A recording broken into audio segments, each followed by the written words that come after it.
بسم الله الرحمن الرحيم الحمد لله رب العالمين وصلي وسلم على نبينا محمد وعلى آله وصحبه أجمعين ما بعد. The Jal and the return of Jesus. Yusuf ibn Abdullah ibn Yusuf al-Wabil. What will Isa judge by? Isa, may Allah's praise and blessing be upon him, shall judge by the legislation of Muhammad sallallahu alaihi wasallam and will be one of his followers, since he will not descend with a new legislation. For the reason of Islam is the last of all religions, remain till the Hawa is to be remain till the Hawa is to be abrogated.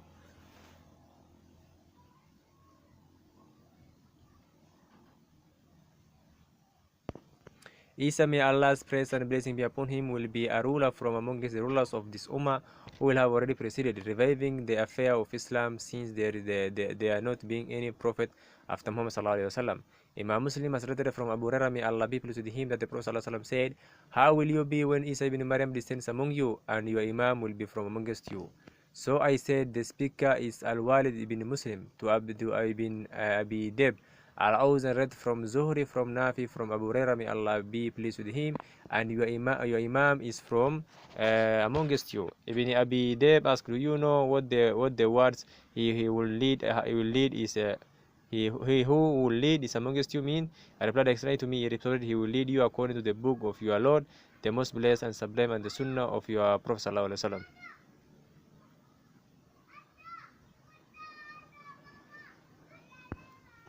Father Jabir ibn Abdullah, may Allah be pleased with him, narrated, I heard the Messenger of Allah say, a group of my people will not cease fighting upon the truth and will prevail till the day of resurrection. He said, Isa ibn Maryam shall descend, and their leader will invite him to come and lead them in prayer, but he will reply, some of you have been made leaders of others, and honor from Allah for this ummah. Al-Qur'an observes, a group of scholars hold the view that with the descent of Isa, may Allah's praise and blessing be upon him, all religious obligations shall be raised in order to avoid him being a messenger.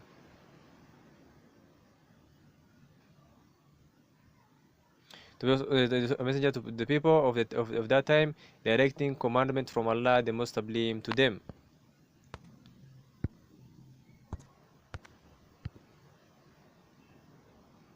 However, this view that is him being sent as a messenger after Muhammad sallallahu alaihi wasallam is directed by Allah.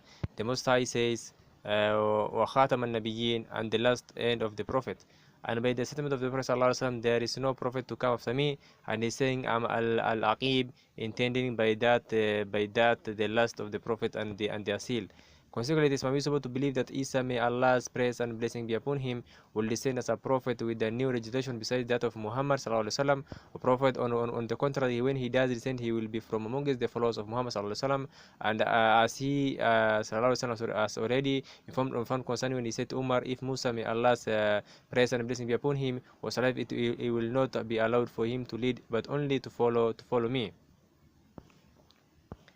So when he descends, he will be taught by the order of Allah, the most sublime, before he descends from the sky, everything he needs to know about the knowledge of Sharia legislation in order to judge and rule amongst the people, and for himself to act upon. Hence, the believers will gather to him, making him a judge and order over themselves. Similarly, to suspend Islamic ruling is impermissible, since the continuation of worldly life shall be in accordance with the Islamic obligation, taklif, until it is no longer said upon the Allah.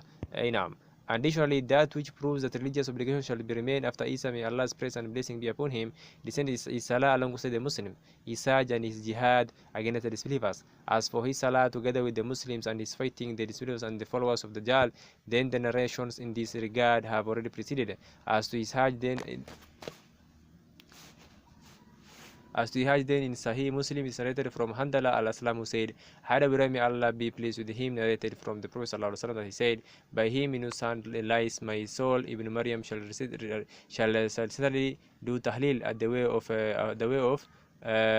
ruha, as a hajj or as a mutamir, or either combining them both. As Isa, may Allah's praise and blessing be upon him, abolishing the jizya from the disbelievers, despite it being a legislation in Islam before his descent, then this is not an abrogation of the legal prescription of the jizya as the new legislation which has been brought by Isa, may Allah's praise and blessing be upon him. Since the legal prescription of taking the jizya is restricted to the descension of Isa, may Allah's praise and blessing be upon him, as informed by the Prophet ﷺ, for he is the one who has explained the jizya is abrogated when he said, by Allah, Isa ibn Maryam shall descend as a judge, and he will certainly break the cross and kill the pigs and abolish the jizya.